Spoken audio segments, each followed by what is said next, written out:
நேத்திக்கு கடைசியா படிச்ச ஸ்லைட். மதிப்பிற்குரிய லாலாஜி இன்று காலை 9:45 மணிக்கு KS பிரம்மாண்ட மண்டலத்தில் முழு நிறைவு பெற்றார்.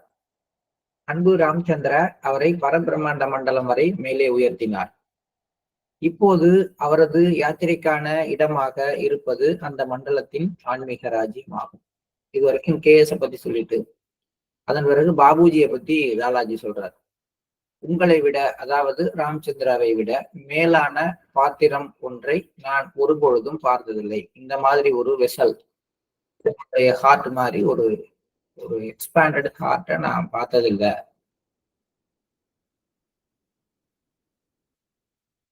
Page number 97.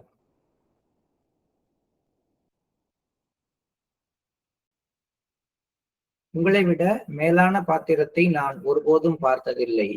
அத்தகைய மகோன்னதமானதொரு புருஷரின் பிரணாகுதியை நீங்கள் உக்கிரகித்துக் கொண்ட போதும், நேற்று இரவு உங்களுக்கு அளிக்கப்பட்ட ஒரு நிலையும் உங்களது பணியால் தான் உங்களுக்கு கிட்டியது. ஒரு முறை கூட ஏப்பம் விடாமல் ஜீரணம் செய்வது என்ற பழமொழியை போல நீங்கள் செய்தீர்கள். எந்த ஒரு இடத்திலும் அதன் சுவடு வெளி தெரியாமல் பிரணாகுதி ஊடுருவியது. சாதாரணமா ஒரு குறிப்பிட்ட அளவுக்கு மேல பிரணாகுதியானது தாங்காது, தாக்கு பிடிக்காது. நம்மளுக்கே ஒரு 5 நிமிஷம் டிரான்ஸ்மிஷன், 10 நிமிஷம் டிரான்ஸ்மிஷன், அதுவே நமக்கு முடியல அப்படிதான் நம்ம எப்பயுமே சொல்றோம்.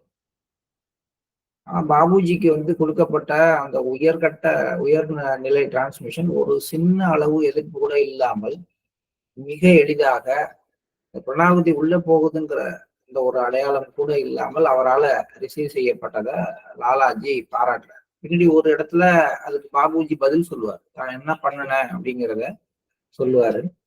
இது ஒரு முக்கியமான கெப்பாசிட்டி, இந்த மாதிரி யாருடைய ஒரு இதயமும் இருந்தது கிடையாது அப்படின்னு சொல்றாரு. இதுல இருந்து இன்னைக்கு நம்ம ஆரம்பிக்கிறோம். என் அருமை பாபு மதன் மோகன்லால், அந்நேரத்தில் அன்பு ராமச்சந்திராவின் திறனை மதிப்பீடு செய்வதற்கான ஒரு உணர்வினால் நான் தூண்டப்பட்டேன்.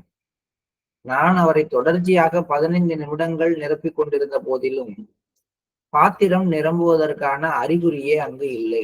கண்டினியூஸா டிரான்ஸ்மிஷன் போயிட்டு இருக்கு, ஆனா ஃபுல் ஆகல. வேறு எவராக இருந்தாலும் அதில் பாதி நேர பிரணாகுதி பெற்றிருந்தாலும் அவர் இதயம் கிழிந்து போயிருக்கும் என்பதை நான் உறுதியாக கூறுவேன். என்னிடமிருந்து அத்தகைய அபரிமிதமான ஆற்றல் மிக்க பிரணாகுதியை பெற்றதை அநேகமாக அவர் அறியாது இருந்தார். அவருக்கு அது வழக்கமான சத்சங்கத்தில் இருப்பது போல மிக லேசானதாக இருந்தது. இந்த பாத்திரத்தை நிரப்புவது என்பது எனது கட்டுப்பாட்டிற்கு அப்பாற்பட்டது. கடவுள் அவருக்கு இன்னும் உயரிய நிலையை வழங்கட்டும். ஒரு குருநாதர் ஒரு சீடரை பத்தி இதை விட என்ன சொல்லணும்? இவருக்கு இவருடைய இதயத்தை முழுமைப்படுத்துறது, ஒரு இதயத்தை நிரப்புறது அப்படிங்கிறது என்னுடைய கட்டுப்பாட்டிற்கு அப்பாற்பட்டது.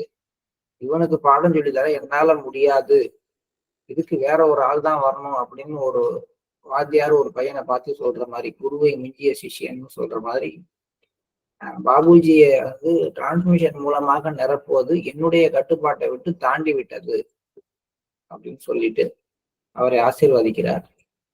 காலை 10:35 மணிக்கு அடுத்த நாள் அக்டோபர் 30, 1944 காலை 10:35 மணிக்கு அவருக்கு ஸ்ரீ கிருஷ்ணர் 7 நிமிட பிரணாகுதியும் அளிக்கும்படி ஏற்பாடு செய்திருந்தேன். இப்போதும் பாத்திரம் நிரம்பவில்லை. சரி, நான் தான் கொடுத்தேன், ஃபுல் ஆகல. அதனால நான் கிருஷ்ணரை கேட்டுக்கிட்டேன், நீங்க டிரான்ஸ்மிட் பண்ணுங்க அந்த ஹார்ட்டுக்கு. ஆனா கிருஷ்ணருடைய டிரான்ஸ்மிஷனை ரிசீவ் பண்ணியும் அந்த இதயம் நிரம்பவில்லை. ஸ்ரீ கிருஷ்ணர், உங்கள் மாஸ்டரால் வடிவமைக்கப்பட்ட இந்த பாத்திரம் இதை நிரப்புவது கடினம். இதை டிசைன் பண்ணது உங்க மாஸ்டர், உங்க குருநாதர். அதனால இது அந்த அளவுக்கு ஒரு எக்ஸ்பேண்டடா, அந்த அளவுக்கு ஓப்பனா இருக்கிற ஒரு விஷயமா இருக்கிறதுனால இதை நிரப்புவது கடினம் என்று ஸ்ரீ கிருஷ்ணருமே சொல்லுகின்ற அளவுக்கு பாபுஜியினுடைய இதயம் உள்ளது. மதிப்பிற்குரிய லாலாஜி, பல்வேறு மனிதர்களிடமிருந்து அவரால் பறிக்கப்பட்டது எதுவாக இருப்பினும் அது இங்கு சேகரித்து வைக்கப்பட்டுள்ளது. அப்படி எவருக்காவது திருப்ப கொடுக்கப்பட வேண்டிய அவசியம் நேரிட்டால் அது என்னால் திரும்ப கொடுக்கப்படும்.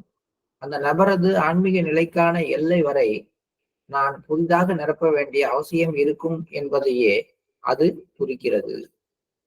எல்லார்ட்டையும் அவங்களுடைய ஸ்பிரிச்சுவல் கண்டிஷன் எல்லாம் ஸ்நாச் பண்ணணும்னு நிறைய ஆர்டர் போடுறாங்க.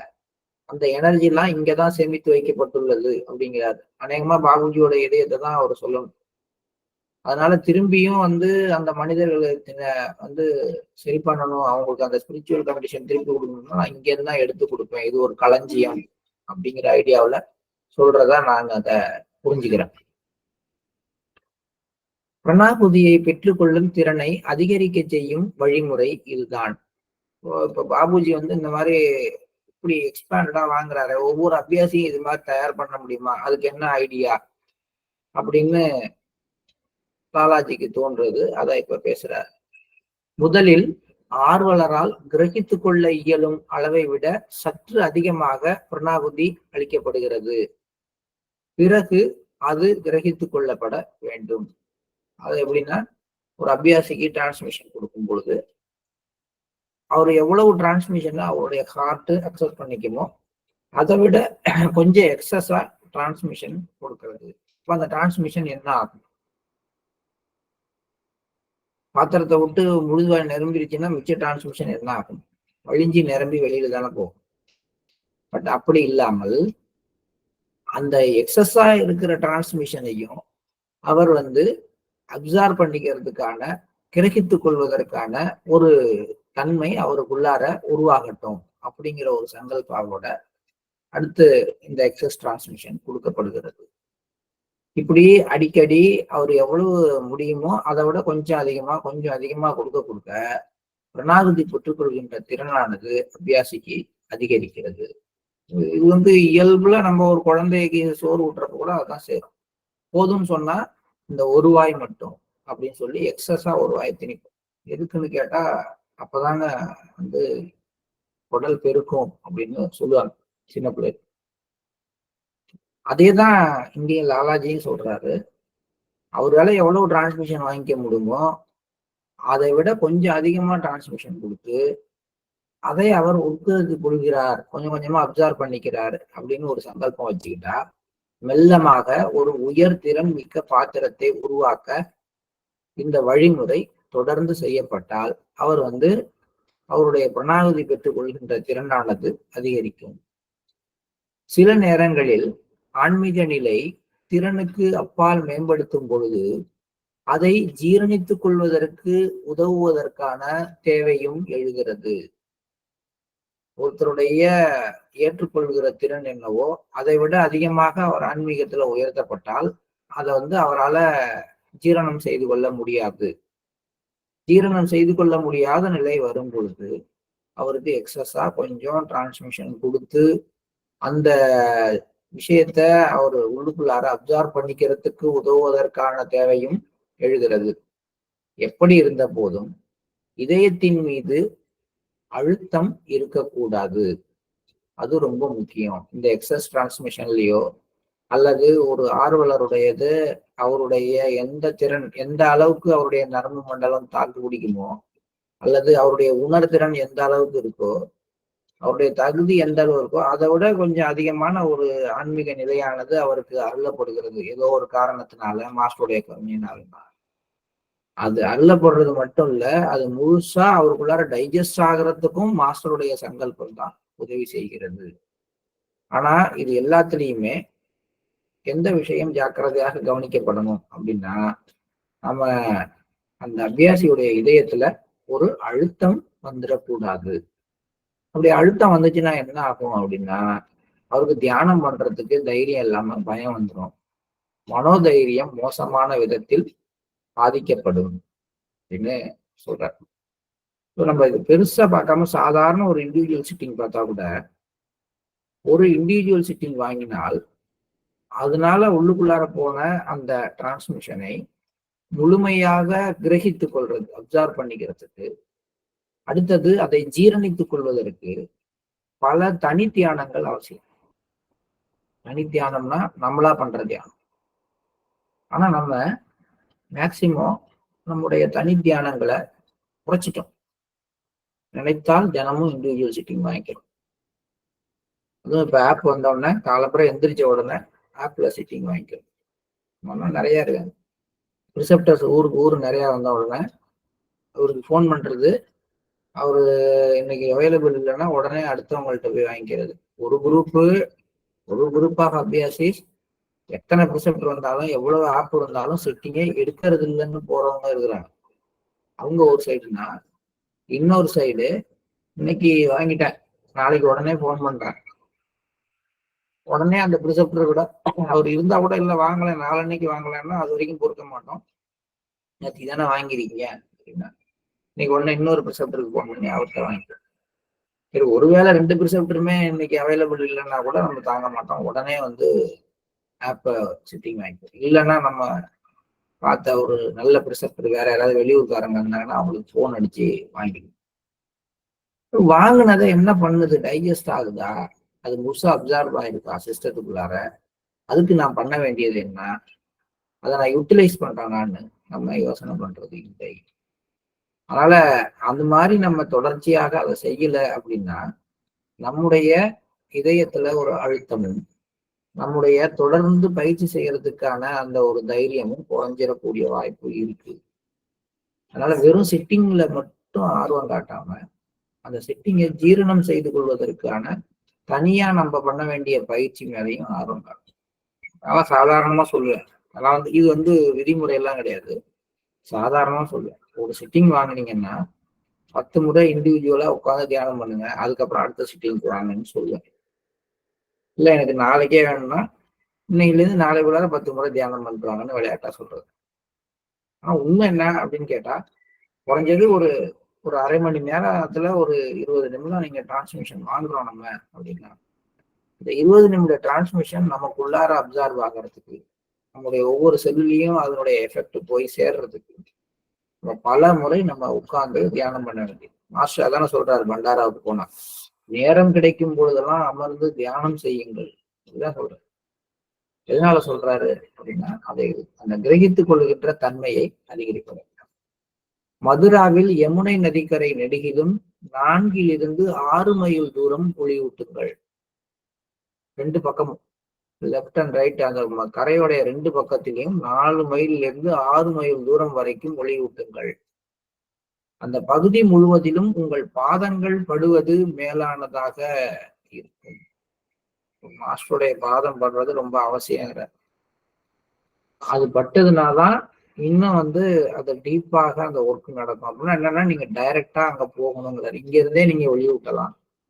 பட் என்ன அவசியம்னு நான் கேட்டேன்னா, நீங்க எந்த பகுதியை நான் ஒளியூட்ட சொல்றேனோ அந்த பகுதியில நடந்து போங்க அப்படின்னு சொல்றாரு. பிருந்தாவனத்திலும் உங்கள் பணி அது போன்றதுதான். அது மிக புனிதமான இடமாகும். புரோகிதர்கள் அதை சீர்குலைத்து விட்டனர். அவர்களை முழுமையாக அழிப்பதில் ஆரம்பியுங்கள். நீங்கள் அங்கிருந்து கொண்டு வரும் பணி உங்கள் வீட்டிலிருந்தும் தொடரப்பட வேண்டும். தொடர்ச்சியா வந்து இந்த பிரீஸ்ட் கிளாஸ் மேலதான் லாலாஜி கடுப்புல இருக்காரு, கோபத்துல இருக்காரு. கிருஷ்ணாவும் அதே விஷயத்துலதான் இருக்காரு. எல்லாருமே அதான் சொல்றாங்க. இங்கேயும் வந்து அதையே சொல்றாரு. பிருந்தாவனம், மதுரா இவற்றையெல்லாம் ஒளியூட்டுவதோடு அந்த இடத்தினுடைய சூழ்நிலையை சீர்குலைத்த அந்த புரோகிதர்கள் மீதும் உங்களுடைய அழிவு பணியை ஆரம்பிங்க. அங்கயோட முடிச்சிட்டு வந்துடாதீங்க, வீட்டுக்கு வந்தும் அதை தொடர்ந்து செய்யுங்கள். பிருந்தாவனத்தில் யமுனை நதியின் காட்சி என் பார்வையில் உள்ளது.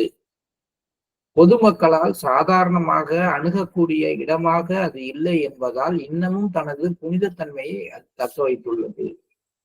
ஒரு சிக்கலான இடத்துல மேடு பள்ளத்துல இருக்குதோ என்னமோ தெரியல பிருந்தாவனம். மக்கள் வந்து ஈஸியா அங்க போக முடியாதுங்கிறதுனால ரொம்ப பியூரா இருக்குன்றாரு. ஹர்நாராயணனின் சகோதரர் உயிர் நீத்த இடத்திற்காக ஏதோ ஒரு கட்டளை பெறுவதற்கான சாத்தியம் உள்ளது. ஹர்நாராயண் சக்சேனா அப்படிங்கிறவர் வந்து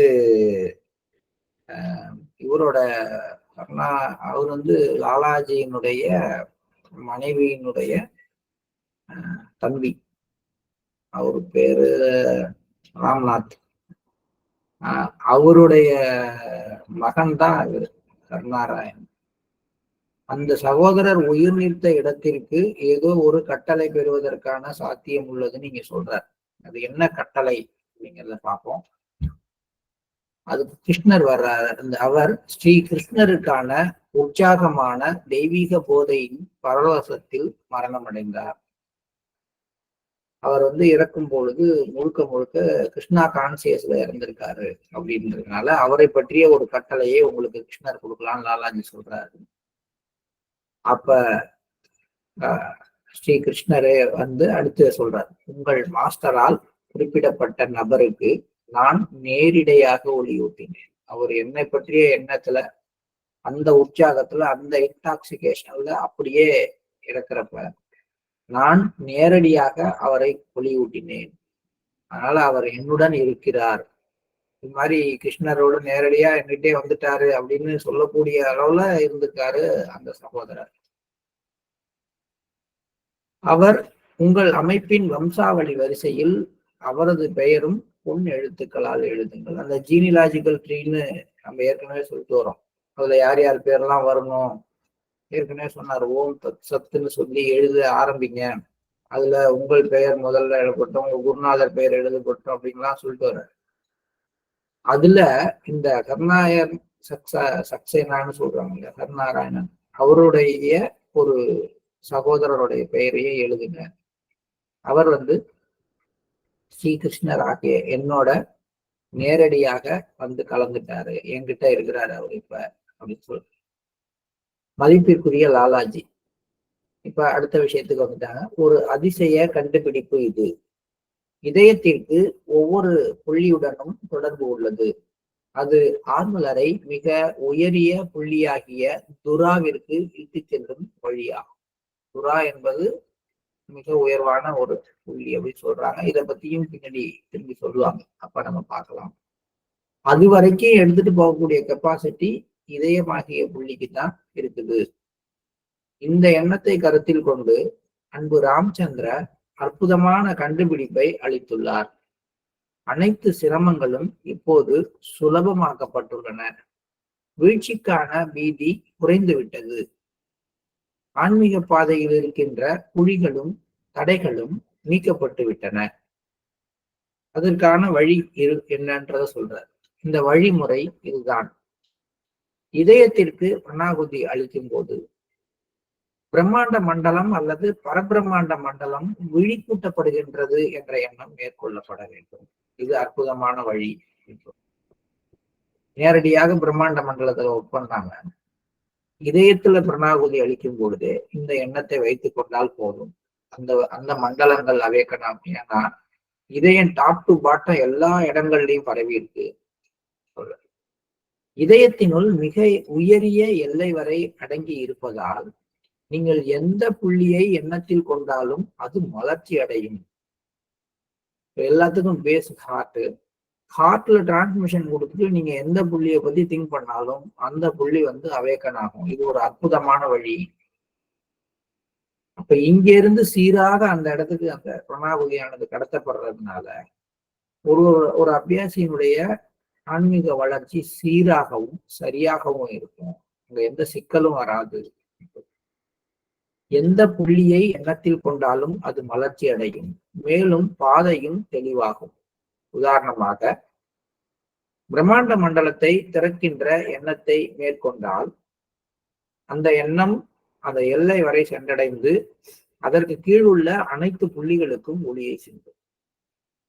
இப்ப ஹார்ட்ல ஒரு டிரான்ஸ்மிஷனை கொடுத்துட்டு இந்த ஹார்ட்ல கொடுக்குற இந்த டிரான்ஸ்மிஷன் ஆனது அவருடைய பிரம்மாண்ட மண்டலத்தை தூண்டி விடுகிறது, விழிப்படைய செய்கிறதுன்ற ஒரு சங்கல்பத்தை வச்சுக்கும் போது இந்த எண்ணம் நேரடியாக பிரம்மாண்ட மண்டலத்தை மட்டும் ஒளியூட்டுவதில்லை.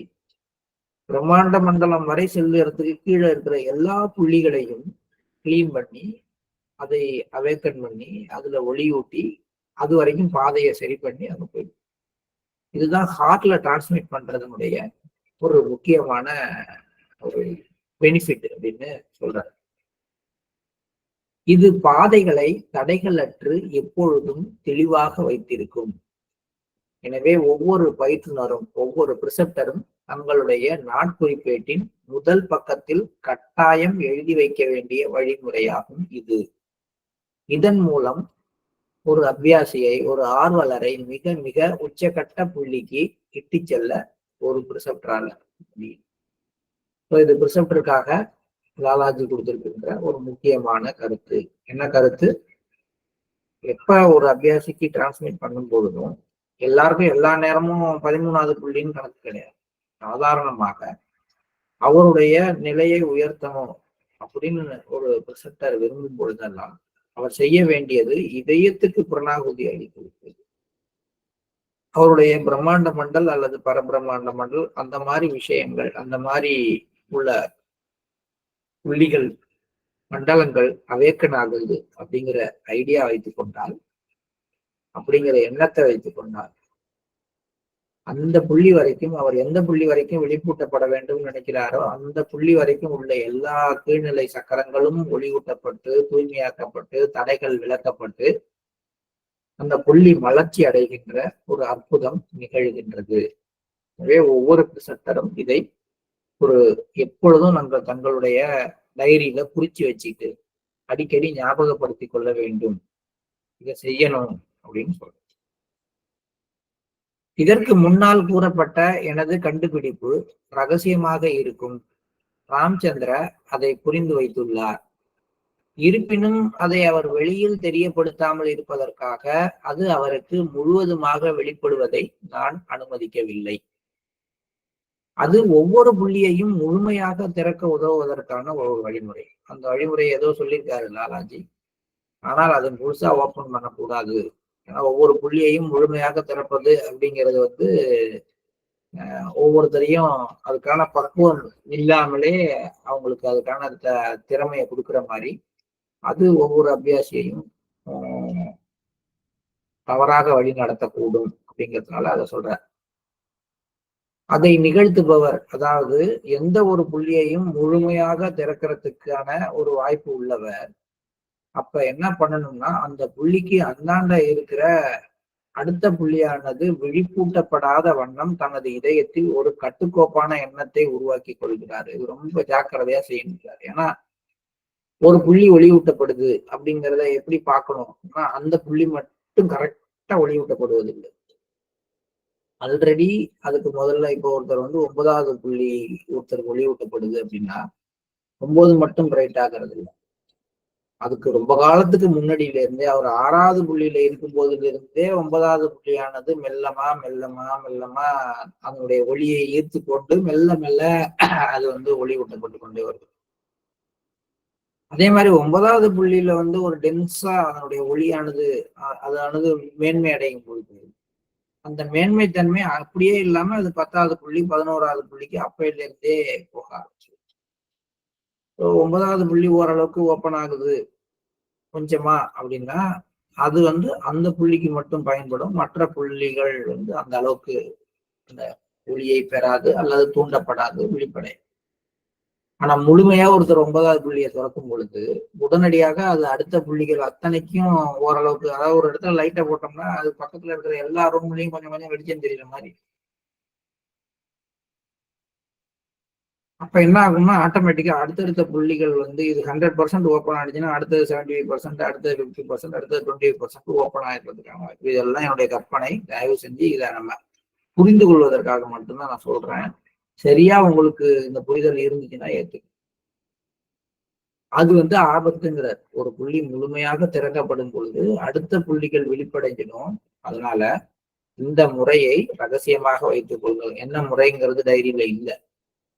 இந்த முறையை ரகசியமா வைத்துக் கொள்ளுங்கள். இந்த முறையை பயன்படுத்தும் பொழுது என்ன ப்ரிகாஷன் வச்சுக்கணும்னா சங்கல்ப சக்தியினால அடித்த புள்ளிகள் வெளிப்படைகளை அப்படிங்கிற ஒரு எண்ணத்தை உருவாக்கிக்கிட்டு அப்புறம் இந்த புள்ளியை முழுமையாக திறங்க அப்படின்னு சொல்றாரு. அதாவது ஒவ்வொரு புள்ளியையும் முழுமையாக திறக்க உதவுவதற்கான ஒரு வழிமுறையாக எது இருக்குன்னா அதை நிகழ்த்துபவர் அந்த புள்ளிக்கு அப்பால் விழிப்பூட்டப்படாத வண்ணம் தனது இதயத்தில் ஒரு கட்டுக்கோப்பான எண்ணத்தை உருவாக்கி கொள்கிறார். பயிற்றுனரின் அணுகுதலுக்கு உட்பட்ட எல்லை வரை அது செயல்படும். ஆனா இதுல என்ன ஒரு பிரச்சனைனா எந்த ஒரு புள்ளியையும் முழுசா யாரு திறக்க முடியும்? எல்லா பிரிசெப்டரும் எல்லாத்துக்கும் அப்படி கிடையாது. ஒரு ப்ரிசெப்டர் எந்த லெவல் வரைக்கும் அப்ரோச் இருக்கு, ஒருத்தர் 6வது புள்ளி வரைக்கும் அப்ரோச் இருந்தா அவர் அந்த 6வது புள்ளி வரைக்கும் உள்ள எந்த ஒரு புள்ளியையும் முழுமையாக திறப்பதற்கு தன்னுடைய சங்கல்ப சக்தியை பயன்படுத்தலாம். ஹையஸ்ட் அப்ரோச் என்னவோ அது வரைக்கும் தான் இந்த complete open up of the பாயிண்ட்ங்கிறது. அது யாருக்குமே செய்யறது கிடையாது. முழுமையாக ஓப்பன் பண்றதுங்கிறது குறிப்பிட்ட வேலைகளுக்காகத்தான் நடக்குது அப்படின்னு நான் புரிஞ்சுக்கிறேன். மற்றபடி எல்லாருக்கும் இந்த புள்ளி எந்த அளவுக்கு ஒளியூட்டப்பட்டால் அடுத்த புள்ளிக்கு போறதுக்கு அவருக்கு திறமை கிடைக்குமோ அந்த அளவுக்கு தான். எகைன் அந்த புள்ளிக்கு அவர் நகர ஆரம்பிக்கும் பொழுது இந்த புள்ளியினுடைய ஒளி அதிகரிக்க ஆரம்பிக்குது. அப்படியே மெல்ல மெல்ல மெல்ல மெல்ல பர்சன்டேஜ் இன்க்ரீஸ் ஆகிட்டே போய் ஒரு காலகட்டத்துல தானாகவே அந்த கீழ்நிலை புள்ளிகள் ஜொலிக்க ஆரம்பிக்கிறது. இந்த மாதிரி அவர் போகும் பொழுது ஒரு அபியாசியினுடைய முன்னேற்றங்கள் இருக்கும் பொழுது அவருடைய ஒரு முன்னேற்றத்துக்கு எந்த ப்ரிசெப்டர் ஹெல்ப் பண்றாரோ அவர் தன்னுடைய அணுகுதல், தன்னுடைய அப்ரோச் எந்த பாயிண்ட் வரைக்கும் இருக்கோ அது வரைக்கும் உள்ள புள்ளிகள் மீது அதை செயல்படுத்த முடியும்னு சொல்றாரு. ஆனா எப்படிங்கிற விஷயத்த சொல்லல. அன்பு ராமச்சந்திராவிற்கு வெளிப்படுத்தப்பட்டிருக்கின்ற ஒவ்வொன்றும் என்னுடைய பணியின் பலனால் மட்டுமன்றி அவரது உழைப்பின் பலனாலும் வெளிப்படுத்தப்பட்டிருக்கின்றது அப்படின்னு சொல்லி முடிக்கிறார். இன்னைக்கு நிறைய டெக்னிக்ஸா லாலாஜி சொல்லியிருக்கார். அதுல 2 முக்கியமான டெக்னிக். ஒண்ணு அந்த வாங்கிக்கிற டிரான்ஸ்மிஷன் வாங்கிக்கிற திறனை அதிகரிக்கிறதுக்கான வழியை பத்தி சொல்லியிருக்காரு. இன்னைக்கு ஃபுல்லாவே ப்ரிசெப்டர்களுக்கான ஒரு பகுதியா தான் இதை நம்ம எடுத்துக்கணும். ஏற்கனவே இதெல்லாம் எடுத்து ஒரு பிங்க் கலர் புக்ல போட்டிருக்காங்க. ப்ரிசெப்டர்ஸ் எல்லாம் அதை படிச்சிருப்போம். இருந்தாலும் இது ஓப்பனா அபியாசிகளும் படிக்கிற அளவுக்கு தான் வச்சிருக்காங்க. இது ஒன்றும் ரகசியம்லாம் கிடையாது. இதெல்லாம் நடக்குது. ஒரு சிட்டிங்னா சும்மா கிடையாது. பல விஷயங்கள் நடந்துகிட்டு இருக்கு. எல்லா ப்ரிசெப்டருக்கும் இதுக்கான கெப்பாசிட்டியை மாஸ்டர் கொடுத்திருக்காரு, அனுமதியை மாஸ்டர் கொடுத்திருக்காரு. ஆனால் அதுக்கான தகுந்த சூழ்நிலையும் அதுக்கான தகுதியையும் ஒருத்தர் இதயத்துல வளர்த்துக்கிட்டு போய் அங்க உட்காரும் பொழுது ஆட்டோமேட்டிக்காவே அந்த ப்ரிசெப்டர் மூலமா அது நடக்க ஆரம்பிக்குது. அப்படி இல்லாம இதை நல்லா பேசுற ஒரு எக்ஸாம்பிளுக்கு பொய்யாமொழி சார் நல்லா இதை பத்தி விளக்கமா சொன்னாரு.